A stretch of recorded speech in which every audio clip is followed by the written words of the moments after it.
Perception, perception, perception. What exactly are people buying when they spend $15,000 on a Rolex? Perception, perceived value. How did a watch company founded in 1905 become one of the strongest social signals in modern culture?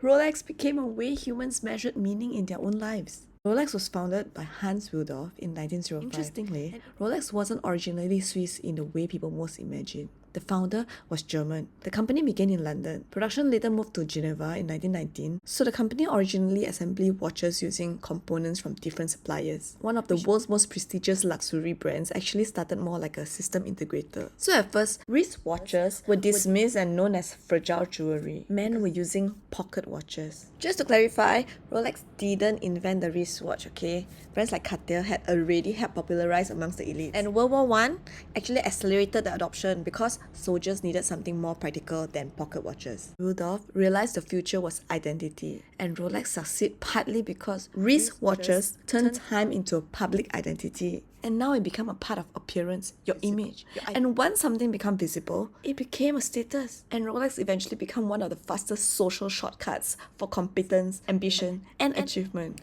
But, before Rolex actually sold this whole entire status story, right? It actually sold trust. It became credible first. You know, they need to make sure that quality is there, precision is there. They were working on all these parts. In 1914, Rolex created the first chronometer certified wristwatch. At the time, precision certification was mostly reserved for marine chronometers and scientific instruments. Wristwatches were still considered unreliable, so Rolex focused obsessively on engineering trust before building symbolic status. Then, Rolex introduced Oyster Case, the first genuinely waterproof and dustproof wristwatch. In 1927, a British swimmer, which is also a philanthropist and also an advocate for women's rights, she was the first English woman that swam across English Channel, knowing that she's going to be joining the Vindicate swim, right? The whole world will be watching. Hans Wilsdorf, founder of Rolex, gave her this companion watch, the Rolex Oyster, in return for her testimonial. She was under the most demanding environment can you imagine, underwater more than 10 hours with Rolex Oyster, which proved the world's first practical waterproof wristwatch. They turned durability into a public spectacle, also made her the first Rolex ambassador, symbolizing endurance, innovation, adventure. After the swim, Rolex placed full-page advertisement. People forget claims, people remember demonstration. And Rolex kept repeating this strategy. Everest expedition, diving, aviation, scientific exploration.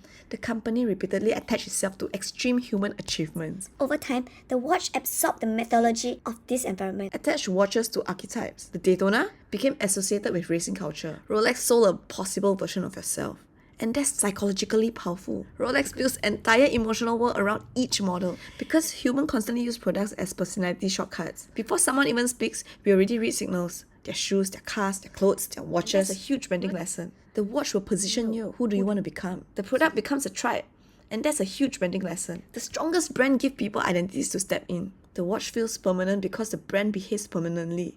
Rolex understood that familiarity compounds value. You can recognize the Rolex almost instantly from across the room. Very few brands can achieve that level of recognition. Rolex has escaped commodity because it transformed technical precision into a cultural meaning. If you walk into many Rolex boutiques today, right, you probably hear this. Sorry, that model is unavailable. The waiting list become part of experience. Ownership now feels selective, validated, earned. And you know, Rolex is owned by Hans Wilsdorf Foundation, not public shareholder obsessed with quarterly growth. That changes how the company thinks. Rolex can prioritize long-term symbolic value over short-term revenue spike. Even the manufacturing reinforced this perception. The company even operates its own gold foundry and uses industry-grade 904L steel, more commonly associated with aerospace and chemical engineering. Rolex constantly blend engineering credibility with symbolic storytelling. That combination is difficult to compete against. They don't scream discounts or aggressive persuasion. No desperation. The ad always feels calm, controlled, and the company carefully surrounds itself with elite environments. Wimbledon, Formula One, sailing, scientific achievements. If excellence repeatedly appears beside Rolex, Rolex itself begins to feel excellent, and Rolex has spent decades carefully curating this environment. It positions itself as a watch achievers. Reassurance that your effort means something. Humans have always searched for crowns, medals, uniform, titles. Humans buy symbols to help make sense of themselves. And Rolex found a way to transform precision, achievement, status, time, and ambition into a wearable mythology. Because deep down, humans are terrified with their lives feeling invisible. And Rolex found a way to turn achievement into something visible. And very few brands in the modern history understood what human desire more than Rolex.